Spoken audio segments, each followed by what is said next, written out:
जो शहर से दूर एक गांव में रहता था। वो तिजारत के लिए रोजाना शहर जाता और मुख्तलिफ अशिया की खरीदो फरोख्त किया करता। तिजारत करने के लिए उसके पास एक गधा था। वो गधे पर सामान लाद कर रोजाना शहर जाया करता।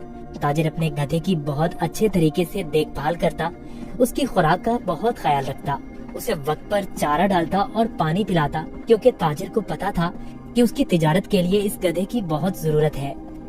गधा बहुत सेहतमंद था। ताजिर बहुत सारा सामान एक साथ गधे पर लाद कर फरोख्त के लिए शहर ले जाता, लेकिन उसका गधा बहुत कामचोर और आलसी था। उसको भागना दौड़ना खाना पीना बहुत पसंद था। आज फिर शहर जाना पड़ेगा। मुझे हमेशा छुट्टियां क्यों नहीं हो जाती? मुझे छुट्टियां बहुत पसंद हैं। मेरे मालिक को तो हमेशा काम की ही पड़ी रहती है, पर मुझे फारिग रहना बहुत पसंद है। मेहनत करना तो बिल्कुल भी मुझे अच्छा नहीं लगता। ताजिर अपने गधे पर सारा सामान लाद कर शहर ले जाता और ताजिर को शहर जाने के लिए एक नदी को पार करना पड़ता था। शहर जाकर वो सारा सामान बेच देता। ताजिर को हर रोज बाजार की मांग के मुताबिक अशिया की तिजारत करनी पड़ती थी। कभी कपास तो कभी नमक, कभी सब्जियां तो कभी फल। ताजिर को पता लगा कि बाजार में नमक की मांग बहुत बढ़ गई है। ठीक है, मैं बहुत जल्दी नमक लेकर आ जाऊंगा। उसने अपने गधे पर 4 बोरियां नमक की लादी, पर उसको मालूम हो गया कि 4 बोरियों का वजन काफी ज्यादा है। ओहो, मेरा गधा इतना वजन नहीं उठा सकता। इसका वजन थोड़ा कम करना पड़ेगा, यही ठीक रहेगा। उसने गधे की पीठ से एक बोरी उतार दी, फिर भी गधा आगे जाने के लिए तैयार नहीं था।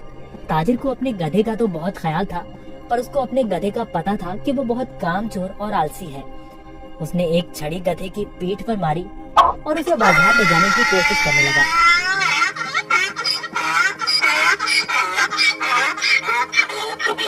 चलो, मुझे पता है तुम बहुत आलसी हो। तुम्हें शहर जाना बहुत जरूरी है, क्योंकि बाजार में इस वक्त नमक की बहुत मांग है।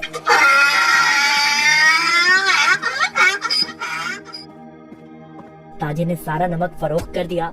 ओहो, सच में बाजार में नमक की बहुत मांग है। ताजिर ने फिर रोज की तरह शहर में नमक फरोख्त करना शुरू कर दिया। गधे पर कभी 3 तो कभी 4 बोरियां लाद कर बाजार जाना पड़ता था, जिसकी वजह से गधा नाखुश था। पर वापसी पर गधा बिल्कुल खाली आता और बहुत खुश होता। रोज की तरह ताजिर ने फिर से 4 बोरी गधे की पीठ पर लादी और शहर की तरफ निकल पड़ा। जब वो नदी के पास पहुंचा तो उसे पानी ज्यादा नजर आया। हमें बहुत ध्यान से आहिस्ता आहिस्ता चलना होगा, ताकि हम पानी में कहीं गिर न जाएं। जैसे ही उन्होंने आधी नदी पार की, अचानक गधे का पाँव एक बड़े पत्थर से लगा और गधा फिसल गया और पानी में लौट गया।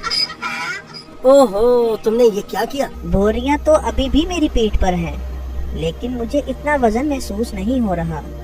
ये एक जादुई नदी है। गधा इस बात से हैरान था कि नदी में फिसलने की वजह से उन बोरियों का सारा नमक नदी में घुल गया था और बोरियों में से नमक खत्म हो चुका था। इसकी वजह से गधे को वजन महसूस नहीं हो रहा था, क्योंकि बोरियों में नमक बचा ही नहीं था, सब खत्म हो चुका था।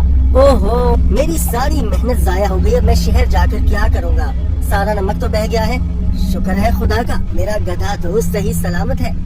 गधे को कुछ नहीं हुआ। अब शहर जाने का कोई फायदा नहीं, मुझे अब घर जाना चाहिए।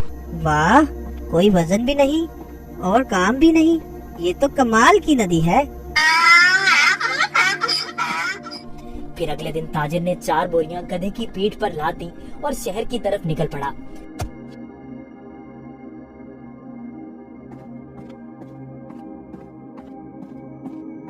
आहा, कल का दिन कितना अच्छा था। कोई काम भी नहीं करना पड़ा था। आज मुझे फिर काम करना पड़ रहा है। ठीक है, आज फिर से मैं आलसीपन दिखाता हूँ और अपना वजन कम करता हूँ। फिर तो मैं नदी से ही घर वापस जा सकता हूँ, कल की तरह। वो एक जादुई नदी है जो मेरा वजन कम कर देती है। वो कल की तरह आज भी मेरी मदद करेगी। ताजिर उस दिन गधे की चालाकी से बिल्कुल बेखबर था। रोज की तरह ताजिर अपने गधे के साथ इस नदी के पास पहुंचा तो गधा ताजिर से पहले ही इस नदी की तरफ जाने लगा। ताजिर ने उसे रोका। रुको रुको। गधा फिर से नदी में फिसल गया जहाँ वो पहली बार फिसला था। ओहो, तुमने क्या किया? काहे गधे, जल्दी से बाहर आओ। लेकिन बहुत देर हो चुकी थी। बोरियों का सारा नमक नदी में घुल गया। गधे को अब कोई वजन महसूस नहीं हो रहा था। वाह, ये हुई ना बात। कोई वजन भी नहीं और काम भी नहीं। ये दोबारा कैसे? जरा सोचता हूँ, ये जानबूझकर मेरे साथ कहीं चालाकी तो नहीं कर रहा।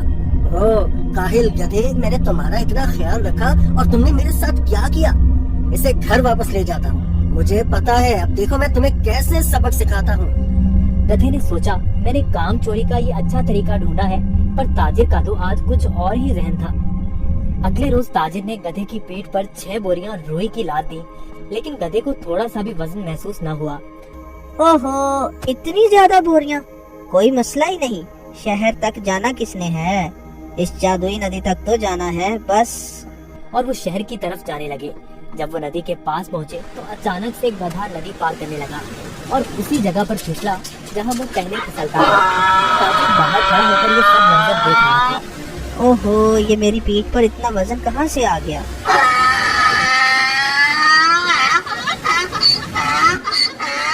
ताजिर बहुत समझदार आदमी था। उसको पता चल गया कि उसका गधा जानबूझकर ये सब उसके साथ कर रहा है। इसलिए ताजिर ने इस दफा बोरियों में नमक के बजाय रुई भर दी थी। जैसे ही गधा नदी में फिसला तो रुई ने पानी जज्ब कर लिया और गधे की पीठ पर वजन ज्यादा हो गया। हाँ, तुम मुझे इतने दिनों से बेवकूफ बना रहे थे। तुम्हारी इस हरकत से मेरा बहुत नुकसान हुआ है। तुम्हें इस बात का अंदाजा भी है क्या? अब तुम इसी तरह बोरियों के साथ घर जाओगे। गधे को उन बोरियों के साथ ही घर आना पड़ा। इस तरह गधे ने अपना सबक सीख लिया और उस दिन के बाद गधे ने कभी नदी में फिसलने की हिम्मत न की। इसलिए नतीजा, जैसा करोगे वैसा भरोगे। अगर आपको हमारी वीडियोस अच्छी लगी हो